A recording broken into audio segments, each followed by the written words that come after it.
senyum di balik pohon kelapa. Bram berdiri di depan gerbang besi yang berkarat, menatap hamparan kebun kelapa milik mendiang kakeknya. Angin sore bertiup kencang, menggoyahkan pelepah-pelepah tua yang kering. Bram datang dari kota dengan satu tujuan, menjual lahan ini dan melupakan semua kenangan masa kecil yang suram. Baginya, tanah ini hanyalah aset yang terbengkalai. Di depan gubuk tua di pinggir kebun, seorang lelaki tua bernama Darmo sudah menunggu. Wajahnya penuh kerutan, sedalam parit-parit yang mengelilingi lahan itu.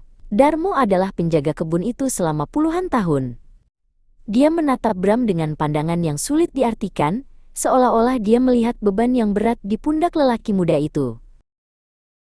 "Jangan berada di sini setelah maghrib, nak Bram," bisik Darmo dengan suara serak. Dia menunjuk ke arah barisan pohon yang mulai ditelan bayangan. Tanah ini punya cara sendiri untuk menyapa orang asing, bahkan jika orang asing itu punya hubungan darah dengan pemiliknya. Sesuatu sering jatuh dari pohon, tapi itu bukan buah kelapa. Bram hanya tertawa kecil, menganggap ucapan Darmo sebagai tahayul pedesaan untuk menakut-nakutinya agar tidak menjual tanah itu. Setelah Darmo pamit pulang, Bram memutuskan untuk berkeliling sekali lagi. Cahaya matahari mulai redup, menyisakan warna ungu pucat di cakrawala. Suasana menjadi sangat sunyi, hanya ada suara gesekan daun kelapa.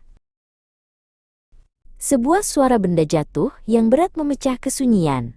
Bram tersentak dan menoleh ke arah asal suara di belakangnya. Di tengah rumput tinggi, ia melihat sebuah benda bulat berwarna kecoklatan.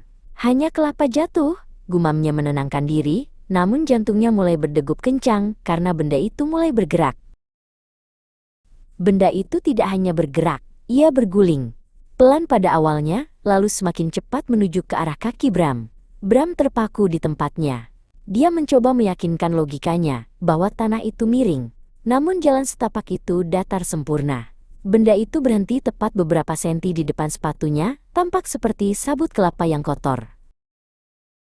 Bram berjongkok untuk mengambilnya. Saat tangannya hampir menyentuh permukaan benda itu, benda tersebut berputar dengan sendirinya.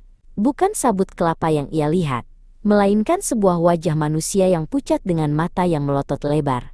Mulutnya terbuka, memamerkan deretan gigi kuning dalam sebuah seringai yang sangat lebar dan mengerikan. Bram tersungkur ke belakang, napasnya tercekat di tenggorokan. Dia mencoba berdiri dan berlari, namun suara buk terdengar serempak dari segala arah. Dari atas pohon-pohon kelapa yang tinggi, belasan benda bulat berjatuhan. Semuanya mulai berguling ke arahnya, mengepungnya dalam lingkaran kegelapan yang hidup.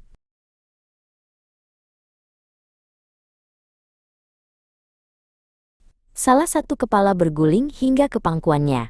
Wajah itu tampak familiar.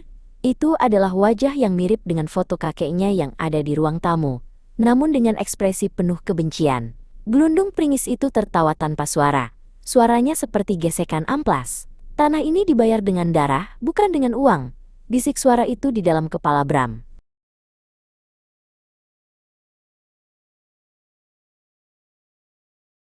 Keesokan paginya, Darmo menemukan gerbang kebun terbuka lebar.